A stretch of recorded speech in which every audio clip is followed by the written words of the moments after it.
Good evening, ladies and gentlemen. Welcome to the South-afrifur podcast. You're listening to myself, Ivic Wolf, and my co-host, Scratch. Yo. And our guest for this evening is the Boozy Barrister and Boozy Badger, either or. I was obviously, we were having a joke about this earlier, or at least I was joking about it. I'm not sure what his response would have been. But I was always thinking that, there are many other ways to do this in respect to alcohol. And law. And it's weird, though. Lawyers actually drink quite a lot from what I saw. So, hi. Well, hello. Sorry, I had this on mute for a second, so I didn't cough or spill coffee during your wonderful introduction there. All right. So,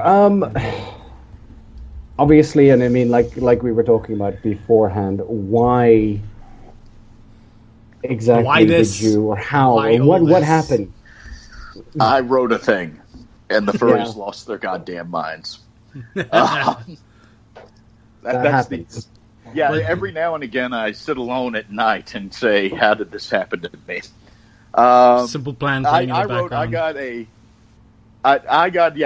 There's obviously probably people there who have no clue who I am, and thank God for that. I write a website called lawyersandliquor.com. I started as a very profane way to write about legal topics, and I had begun writing about some weird things. There is a chat room. It is called Lawyer Slack. It's 500, 600 attorneys all over the country, and it's lawyers sitting in there telling dick jokes and being obscene and profane and mentoring each other.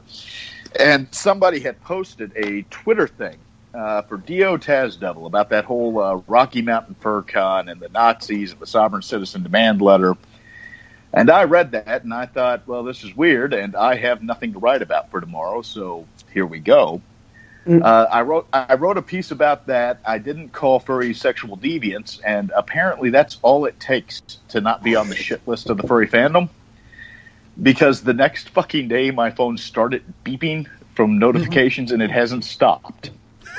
It's been 7 months. It continues.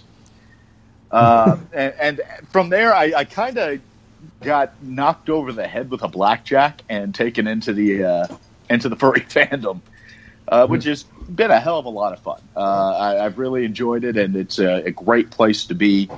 The people I meet are nice and friendly for the most part.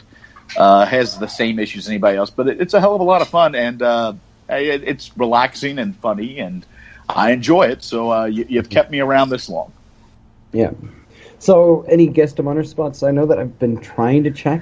There is actually one, Tiny Paws, which is next year will be their second year. They're a very family-oriented convention in Connecticut. Has asked me to come out next year in August as one of their guests of honor, along with Patch Ofer from Dog Patch Press and a couple artists.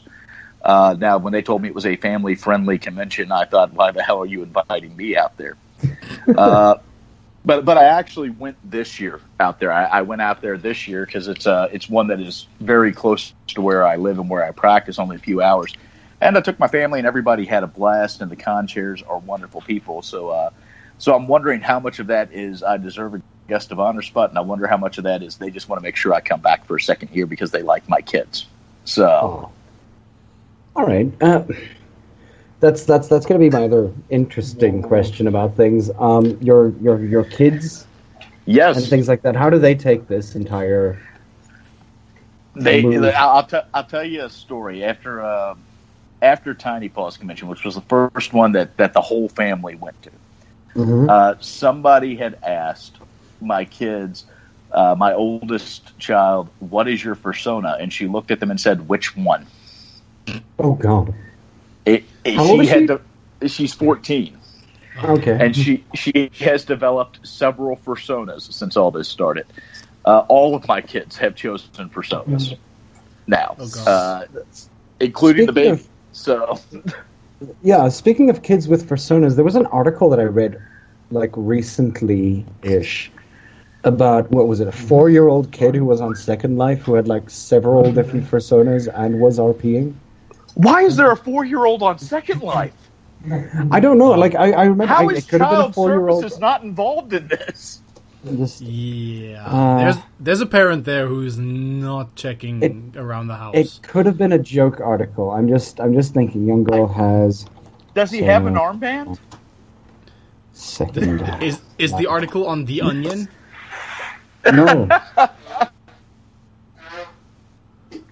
Well, this is okay. This will be different. This is very fun. It's 10:06 in the morning. My host just handed me a giant glass of whiskey because I'm doing an interview. So that this should be an interesting day. Sweet. So we have wine, beer, and whiskey. I think we have the trifecta covered at this point. Wow. And if you drink them all at once, you get the most wonderful rainbow-colored vomit. Ugh, sounds fantastic. Thanks for making me think about that. Mix in some Skittles, just like and go have some Fruit Loops. You'll be fine. Look, I mean, at the end of the day, if you've got red wine, it's just gonna everything gets tainted red. There is no. That's why I don't drink red wine. I love red wine. I'm not a fan of red wine. It makes me wake up. You like red wine? What red wine do you drink, though? That's a very general term. I'm a fan of Merlot. Merlot. Okay. Gonna stop there.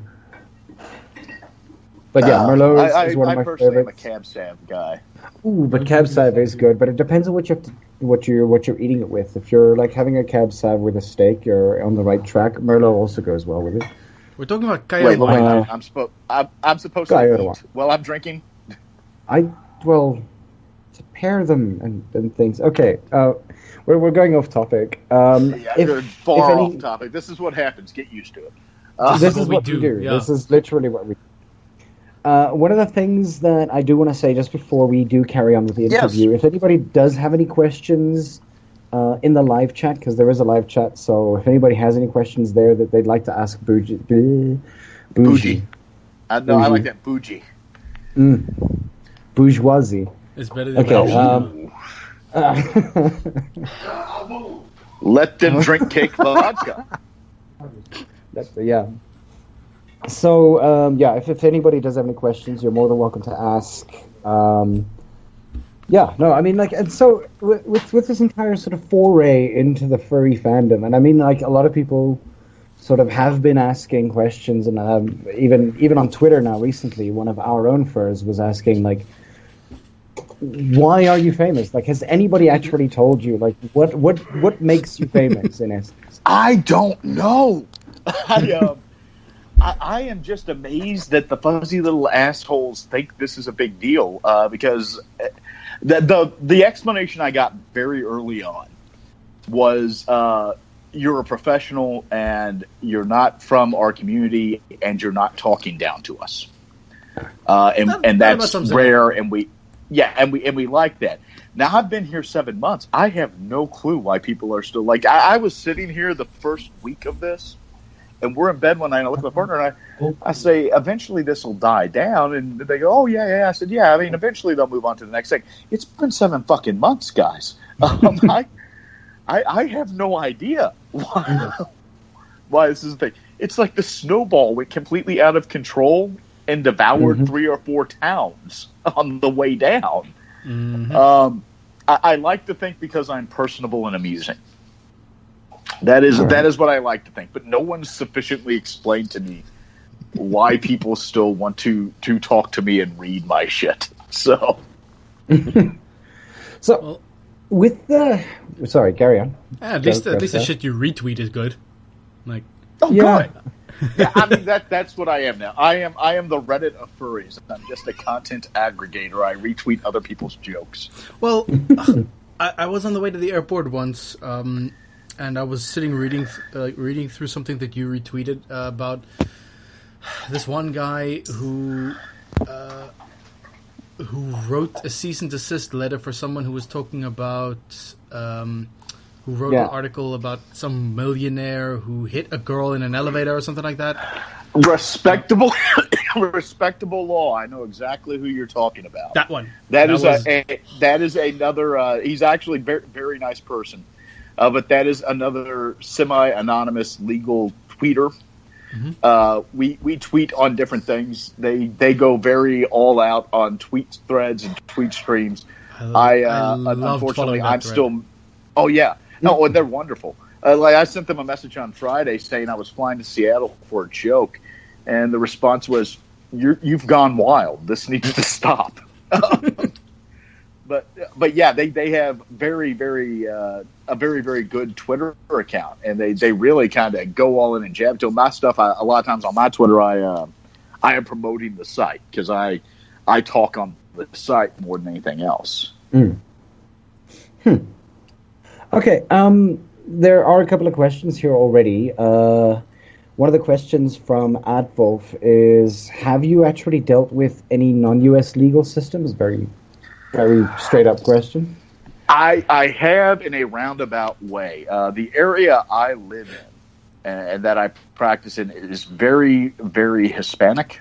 I think it's something like the major city that my office is in is like 90% Hispanic. And I do take some family law cases, and a lot of times with family law and custody cases on those things, what will happen is the person will move back to their home country if they're an immigrant.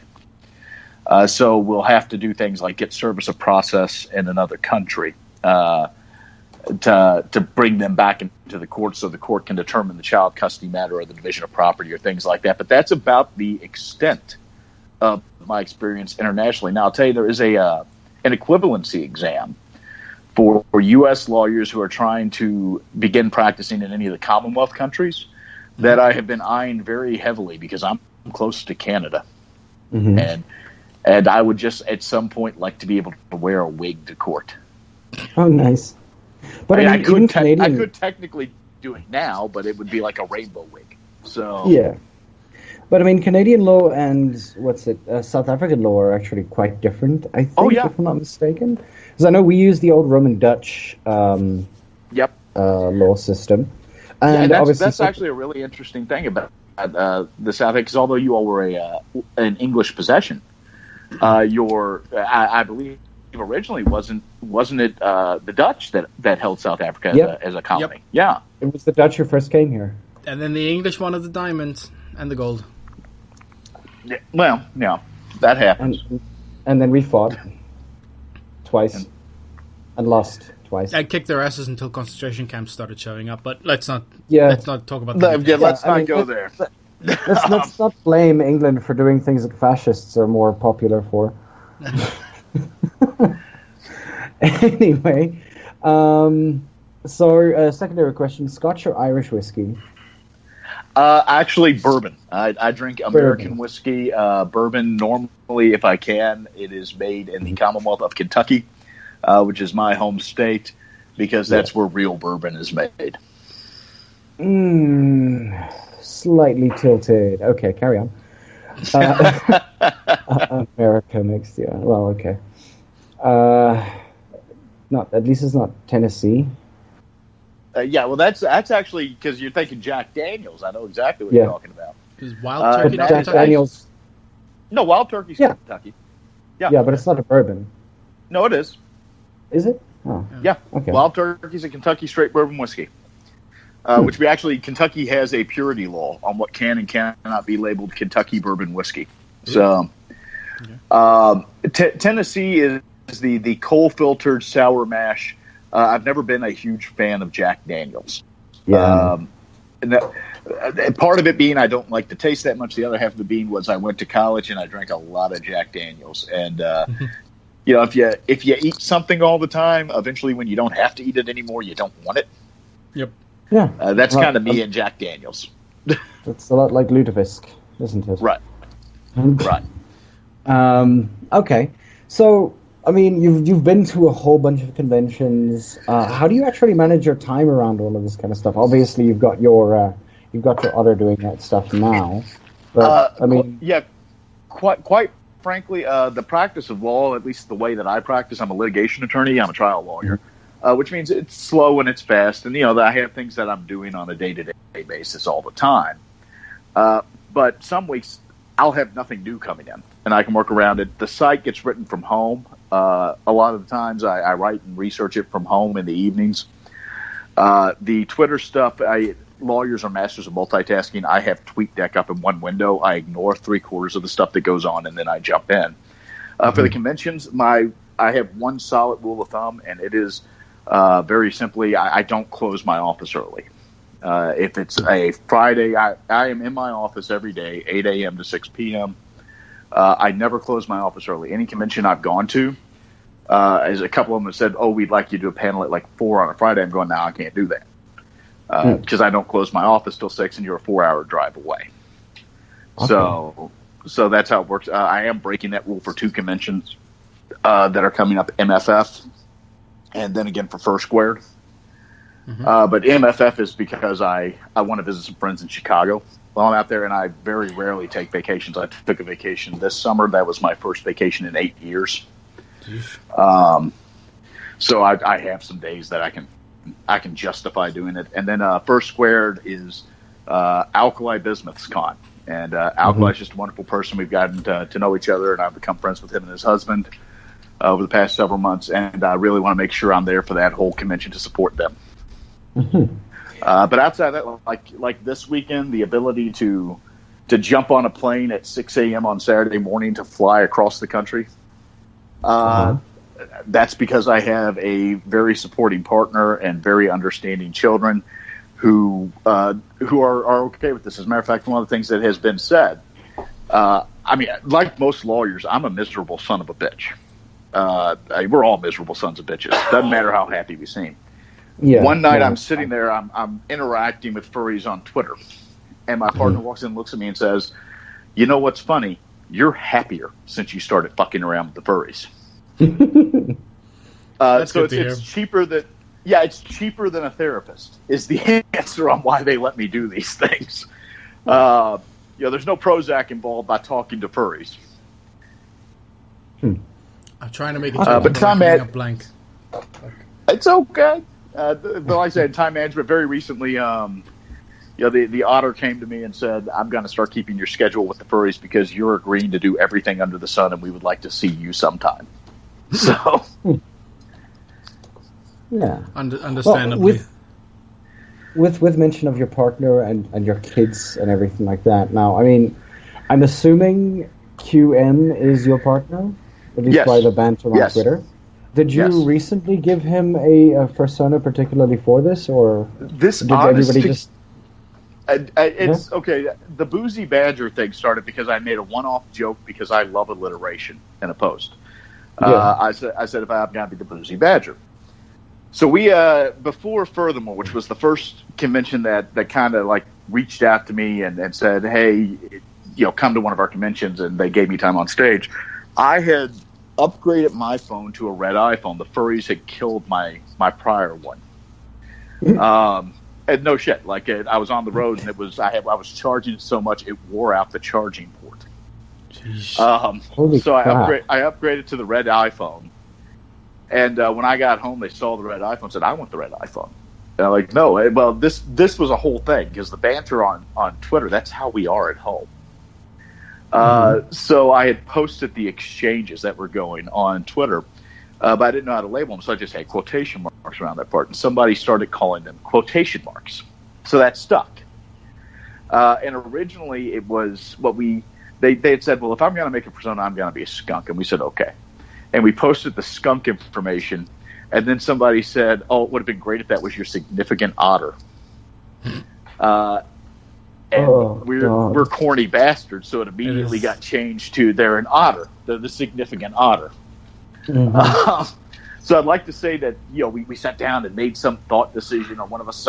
The simple fact is these personas were chosen specifically because we can't ignore a good joke when we see it.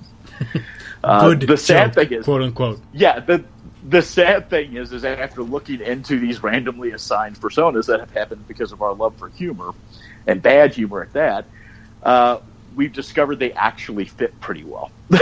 So completely by chance. It's kind of like pet owners turning into their pets at some point kind of thing. You guys just grew into your personas. Right. God. With all the extra... all the bells and whistles that come with it, including outer space. Yeah, oh my God! Don't get started on that one. That almost started a fight in the house when we saw that one. Lol. What have you done to me? And of course, you can't say what you want to say as well. You know, it is kind of accurate. At least not during a fight. No. Yeah. No, that wouldn't work out too well. Yeah. Well, I mean, Sudan here mentions, furries, we ruin everything, even the normies, which, I guess is probably true. Oh, I was ruined for... Now, don't give yourself too much credit. I was ruined well before I met the furries. Which is probably why you fit in so well. Yeah. It's like somehow we just, like, I don't know, we grow around damaged people kind of thing. Yeah. Well, thank you.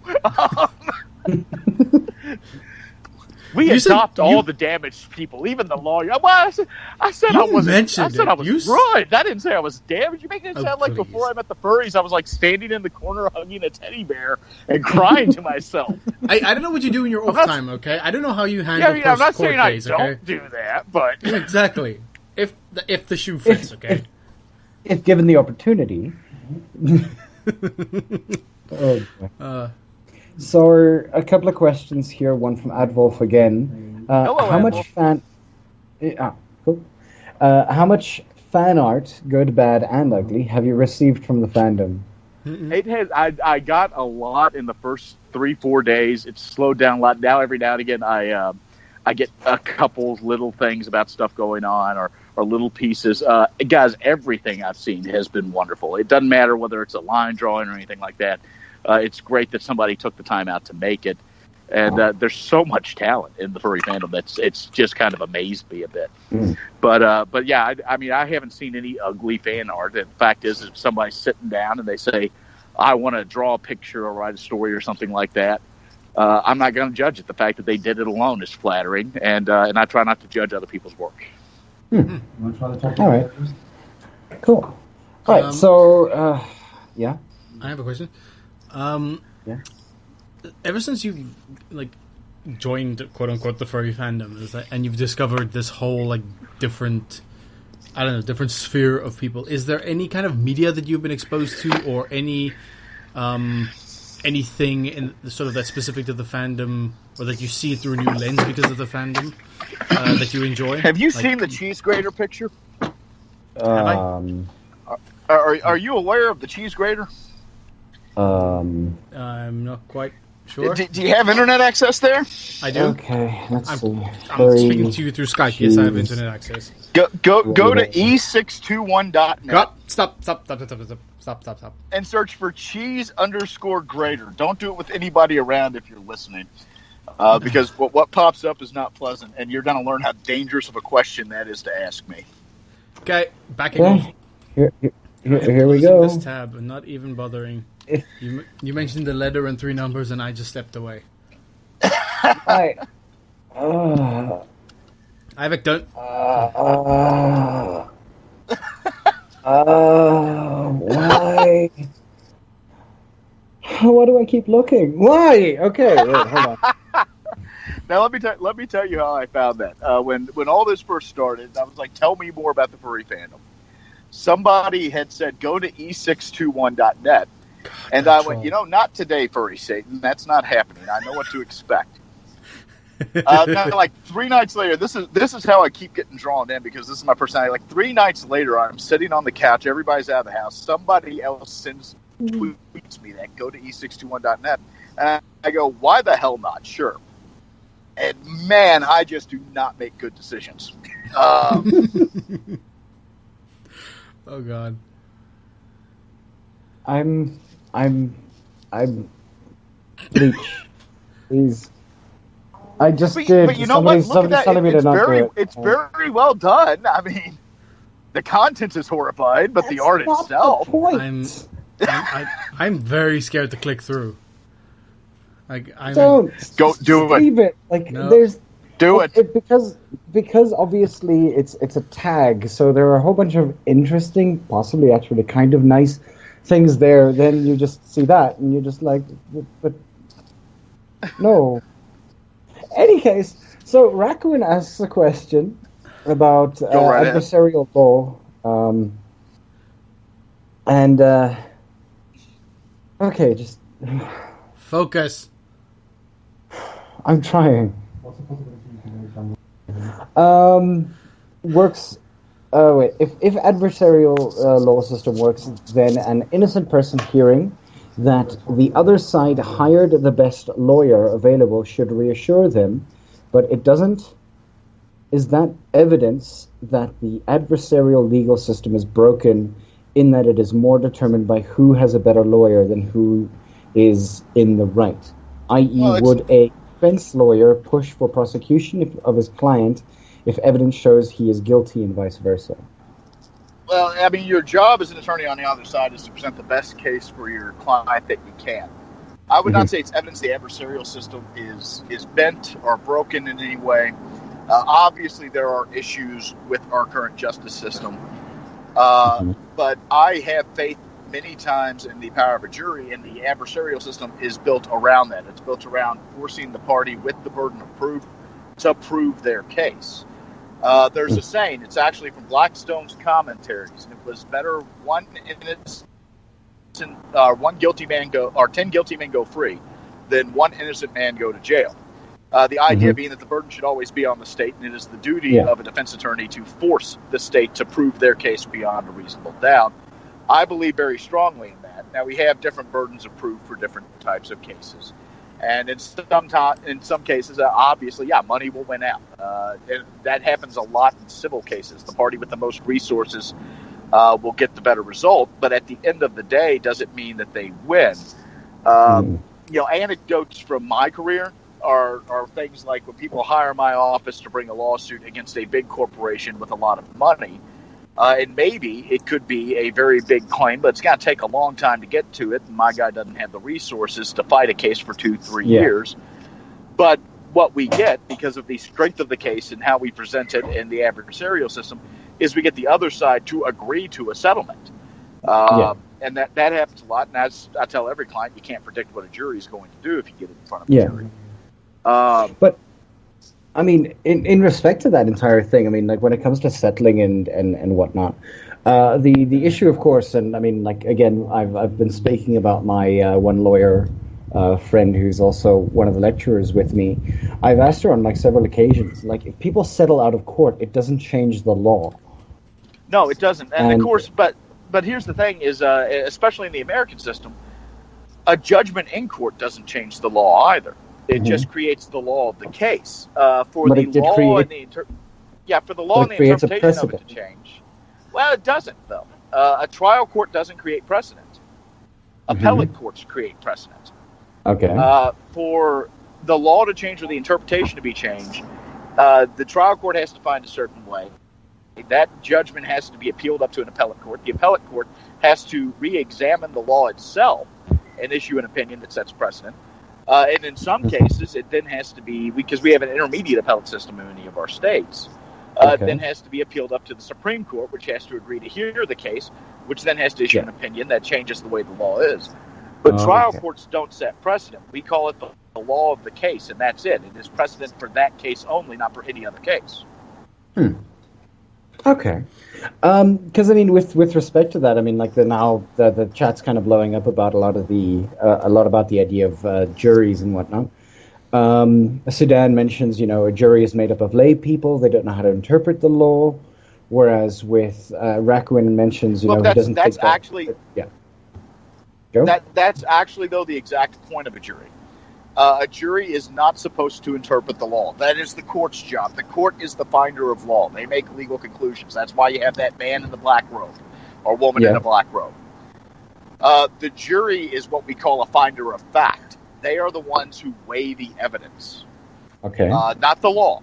At the end of a trial, the judge will give to the jury something that we call jury instructions. And what those jury instructions say is, this is the law. If you find the evidence supports that this happened, you have to find this way. If you find the evidence does not support that, you have to find the other way. So jury instructions, though, we craft those and submit those to the judge, and the judge makes a determination on how to craft them. But the judge is the one who makes determinations of law. The jury makes determinations of fact. They're the ones who weigh the evidence and decide what they think is best. So, I mean, like, pretty much what you're telling me is that every single law movie that I've ever watched is an absolute piece of shit. Well, yeah, more or less, but that's expected in Hollywood. Yeah. So, I mean, what's it? If we say look at the Oscar Pistorius case here in South Africa, many people would have found Oscar Pistorius guilty of murder and not manslaughter. Sudan actually then also mentions that she is a forensic analyst, and that's actually something that becomes a very frightening prospect. People who don't understand law or science having to make life-changing decisions for better or for worse. And then, for that matter, Rakuin mentions lawyers often don't understand forensics either. We call, and I hate to say this, and it's going to piss off some STEM people, lawyers, by and large, we defer to our experts when it comes to forensics. But there is a trend, especially in courtrooms, and I'm part of it as well, where we will say that we don't like forensics being in the courtroom because they don't, when it's presented against your client, it's never presented with, by the way, here are the other explanations. Mm-hmm. Toxicology is one that's big. If I'm doing a DUI case, I'm attacking the chain of custody on the test. I'm attacking the accuracy of the test. I'm attacking what could cause a false positive on that type of test. Urine testing for drugs is amazingly inaccurate. I mean, just amazingly, with the exception of cocaine. There's no false positive for cocaine. But urine testing is amazingly inaccurate, but people treat it like it's evidence you're on the drugs. Urine tests are almost never admitted in court for that one purpose. They're amazingly inaccurate. We have things called junk science. So, yeah. And that's what we'll jokingly say. A lot of forensic evidence that comes in, we call it joke science because it's honestly whatever side's introducing it, trying to make it seem infallible. Huh. Okay, because I mean that obviously, like, I mean, and it's one of the things that happens to us. Like, you get pulled over for a DUI and whatnot, and they ask you to blow, and you kind of sit there going like, well, I just recently had, one of those little sachets, or I had a large amount of medicine, and I don't know, like the accuracies can be difficult to sort of prove, but then again, I mean, if you blow a 2.0 or a 3, then you're kind of screwed. Yeah. Well, and not necessarily. There's something called residual mouth alcohol. You can have one shot of whiskey. If within like the next 10 minutes you're pulled over for that, you're going to blow as drunk, whether you only had that one shot or not, because of. You cut out just a couple of seconds there. I apologize. We're on the road a little bit. But residual mouth alcohol will make you blow high even if you're not, because when you're blowing, there's actually still alcohol in your mouth. Mm-hmm. Oh, the same with mouthwash. Oh, yeah, definitely. Okay, so also, I mean, like, poppy seeds can also give you a false positive for heroin, I think. Well, on urine tests, on blood tests, the amount of poppy seeds you would have to eat to have a false positive is you would be eating poppy seeds all day prior to the blood draw. No. Also, so, the same, I mean, and go ahead, Avik. No, go right ahead. I was you're still on the same topic. I was going to change tack. Yeah, you're talking about joke science. Polygraphs aren't admissible in court anymore either. Yeah, because they're terrible. Polygraphs are never admissible in court. They polygraphs study basically heartbeat, perspiration, things like that in a very stressful environment. They're not accurate at all. Yeah. We joke, and I have friends in the criminal defense bar here, criminal defense attorneys, who joke that the purpose of a polygraph is so afterwards they can question you about the results and get you to admit to something. But the results of a polygraph exam are not admissible at all. That is actually one of the purest forms of junk science because it is not reliable. It is simply an interrogation tool. Because they use polygraphs for, and here in South Africa it's still actually a thing. There are like people who use the polygraph test to check your heartbeat for correctional or correcting the gay in essence. Correcting so if your the heartbeat, gay? yeah. Did you say correcting the gay? Yeah, Yes. I said correcting the gay. I'm never coming to South Africa. Hey! I mean, like at the end of the day, I mean, like you're talking, or at least you're preaching to the choir at this point. Yeah. But I mean, like the thing is that like a good friend of mine actually, what happened to him is that he actually got like his father had found out and had said, you know what, go to this thing, it might actually cure you, and honestly, it didn't. But the thing is that he was hooked up to a heartbeat monitor. And they showed him a whole bunch of pictures, and if they were male and his heart rate spiked, they would give him a shock. And if his heartbeat didn't spike for female pictures, he would get shocked. And obviously the intensity would... That is barbaric. That is correction. Yeah, that is barbaric. Here's the thing, because it's a very rudimentary breakdown of an actual study, because there's actual studies there to determine how people react to external stimuli. They monitor pulse and things like that.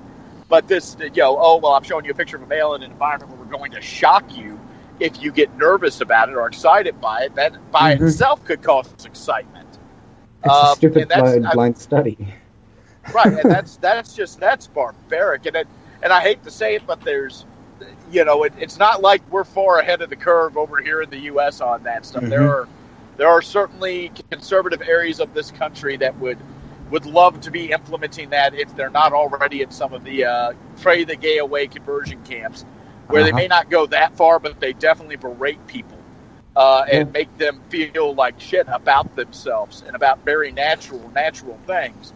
Because it's a paid-for service here. Oh yeah, well the pray the gay away camps are here too. I mean, it's barbaric. It's simply barbaric. Yeah. I mean, Raccoon obviously mentions it's not even a proper way to measure arousal, but then again, you know what? Try telling that to a conservative person. Yeah, I mean, it's a... Well, not only that, it's when you monitor the pulse and stuff, you're not even monitoring arousal. You're just monitoring a reaction to some external stimuli. That's not it. It could be anything. It could be being nervous.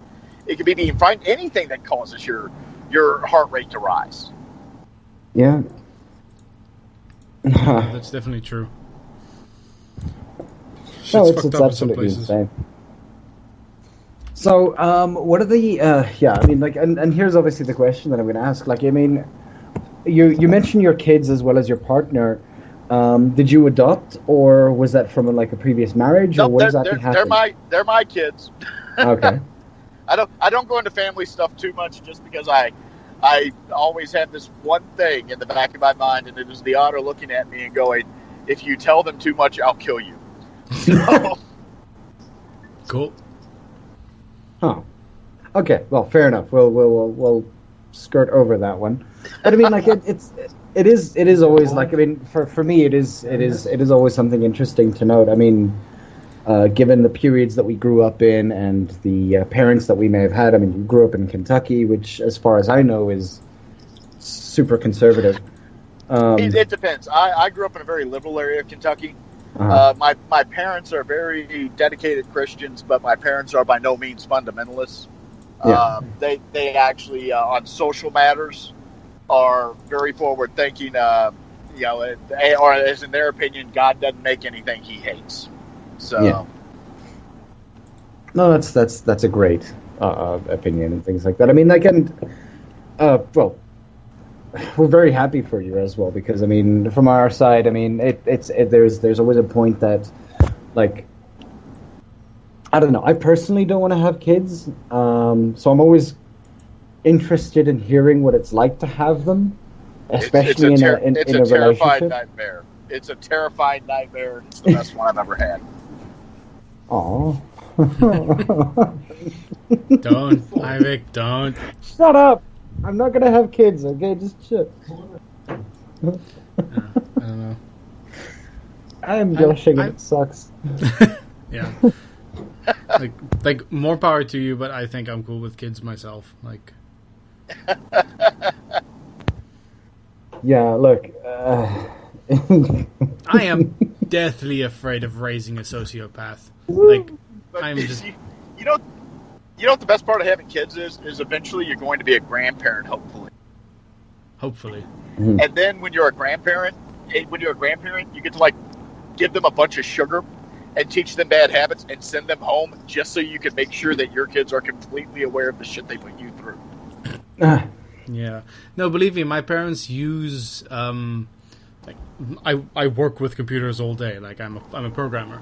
So they use the fact that they had to teach me how to use a goddamn spoon as ammunition for me to come over to their house and fix everything related to PCs. Yeah, well, I can imagine that conversation because eventually they got to bring up because I need you to show me how to install this, Mom. You can do it. Remember when I wiped your ass for you? Yeah, shit like that.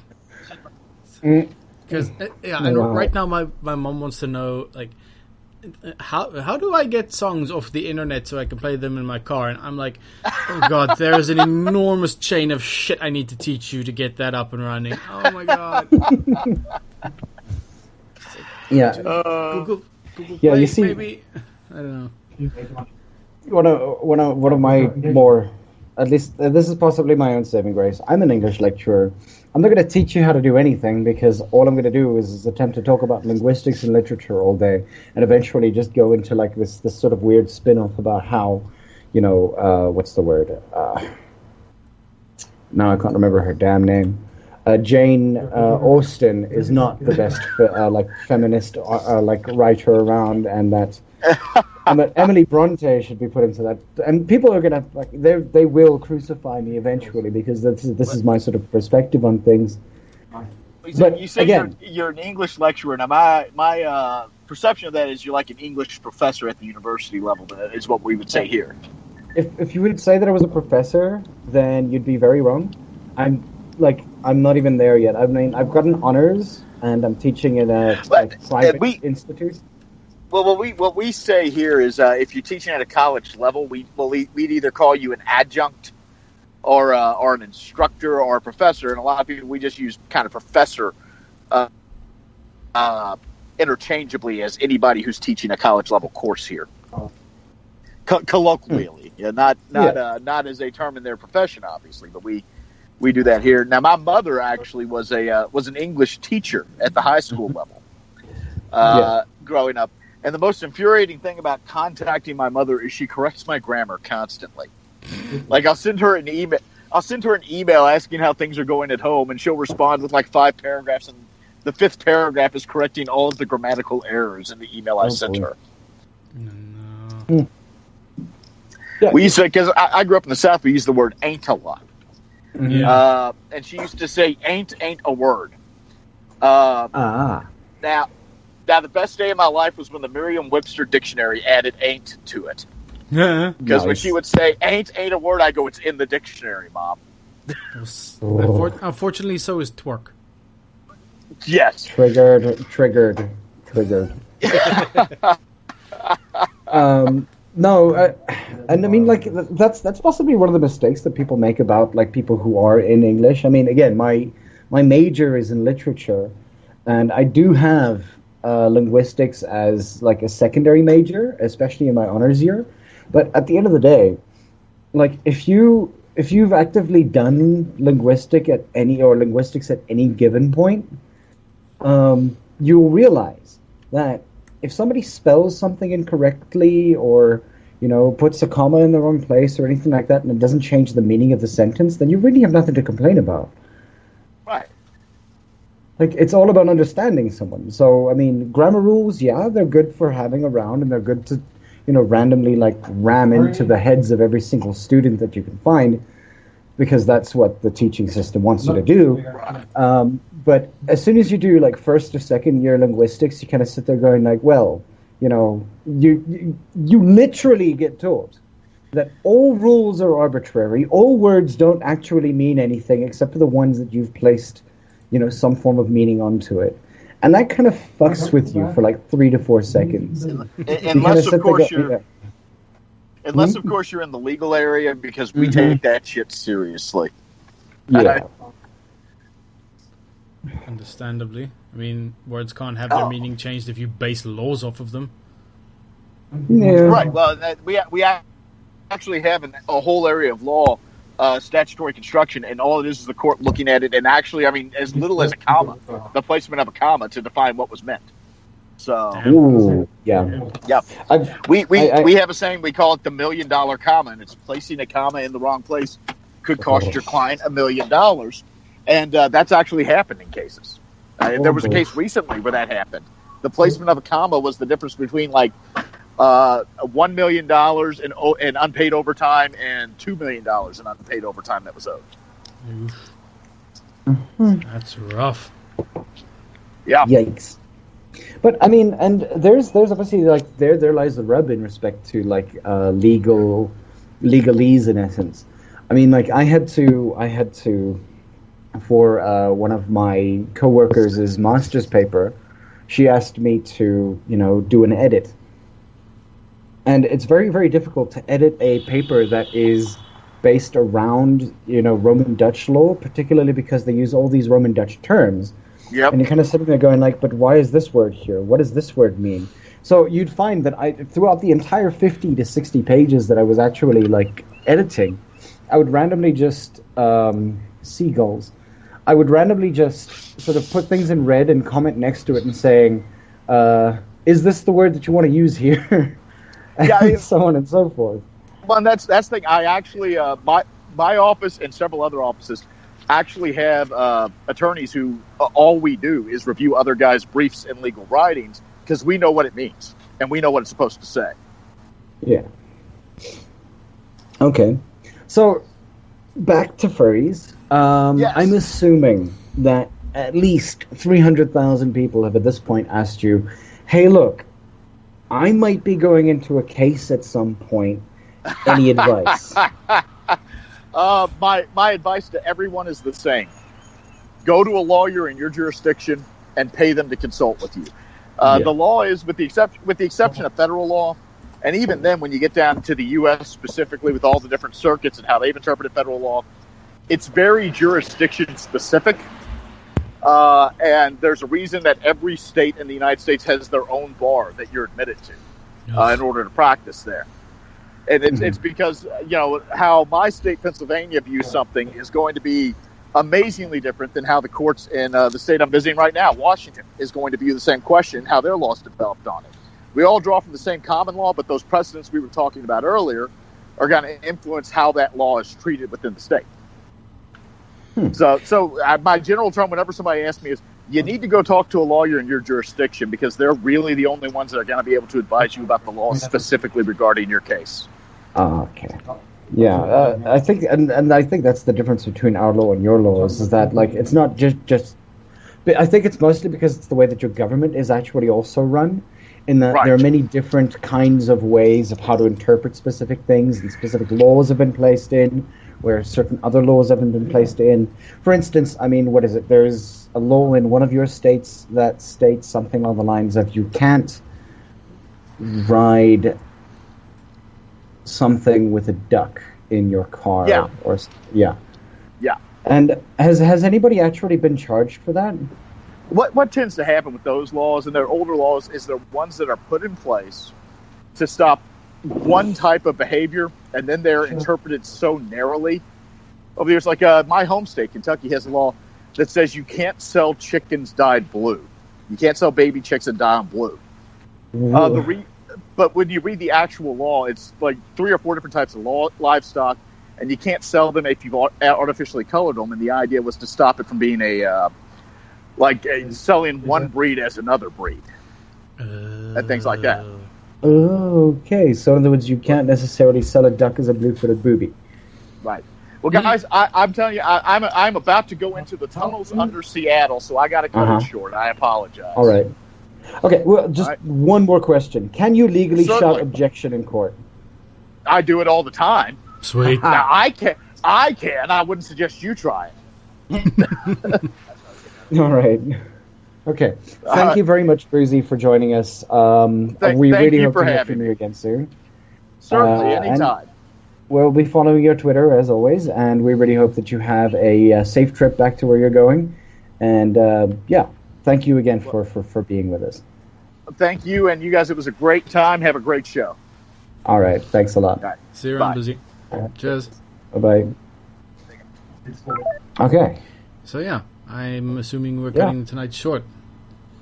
Yeah, it was mostly because Boozy had to, well, obviously with his whole joke thing, went all the way to Seattle to go to a bull pit in Seattle. Flew up for it. So again, like there was just a little bit of timing issue there, but I didn't necessarily know. Nobody actually knew, at least from our side, that he would actually go all the way to Seattle to find a bull pit. But I really hope that everybody actually loved the show or anything like that. I see there's a whole bunch of people here, and the chat's been going crazy with DNA talk and so on and so forth because something happened. I don't know. But yeah, so we're going to be starting. We're going to be starting the music in about 10 or so minutes. Hope you guys continue listening. Obviously, this video will be up as soon as possible. Last week's video will also be up as soon as we've got that fixed. There were a couple of technical issues because we changed from Skype to Discord. To Discord for that particular interview with Mogmugle. So that'll be up as well. We were just looking into fixing some of the audio issues that we had with that. So yeah, those will both be up as soon as we can possibly get them up. Check our YouTube channel for reruns, anything that you guys want to have a look. Obviously, it's very, very long form. We are still looking into possibly putting it onto iTunes. Maybe. I'll have to take a look. Maybe. I'm just thinking that, if you go to our YouTube site, the south-afrifur website, you're probably going to see how many videos do we even have? 122 videos. So that's going to take a while. Yeah.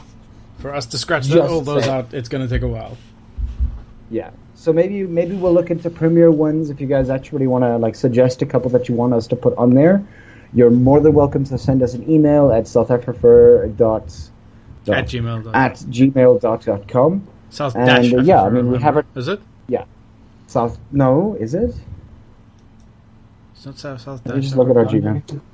Lol. Looking at the Gmail, like a freaking klutz. Okay. A south-afrifur, one word, at gmail.com.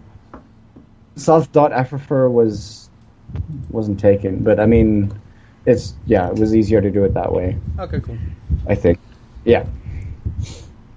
So anyway, what we're going to be doing is within the next 5 or so minutes, I'm going to boot up my own music channel and music stream and everything like that. You guys, obviously, those of you who are listening have been here before, but if you haven't been here before, go onto the requests page. You can have a look at my playlist, and you can then request whatever song that you can find there on my playlist, and just put it out there and say, cool, I want to listen to this song. And if you have requested a song, what I can actually ask you is maybe just to tell me that you've requested a song so that I can properly tell everybody else who's listening that you've requested a song. I actually have a couple of requests as well from other people throughout the day. I'm not necessarily sure. But yeah, Sudan obviously asks me to go, Nani? Because, okay. Damn it. Because that was a running meme from last night, day, 3 o'clock in the morning. You guys went out again? No. We stayed in. We had a fur meet here. It was actually a small housewarming. We just got a group of people around. Taka actually came through. Oh, fun. Yeah, we heard Taka last minute that he was up here. Taka's awesome. They're fun. Both of them are cool. Yeah, they're very fun. Okay, cool. So yeah, all right. All this is still on air. Yeah, I know. That's the reason why I'm just randomly rambling, which is what you do best. Okay, let's wrap this up. Thanks, guys. Thanks so much for listening in. Hopefully next time we can have Boozy on a little bit uninterrupted. But yeah, this was fun. We shall see you guys probably next week, maybe the week after, depending on our schedule. But check our Twitter. That's where we'll keep you guys updated with what's happening. And yeah, stay safe, be cool to one another, all that cool shit. Yeah. If you have any suggestions for guests that you want to hear from, please do let us know, and we'll try to get in touch with them. we will try to get in touch with them. Like, we can't promise anything. Yeah, yeah. Yeah, obviously, I mean, like, yeah, all right. Anyway, guys. Cool. Cheerio. Cheers. Bye. Bye-bye.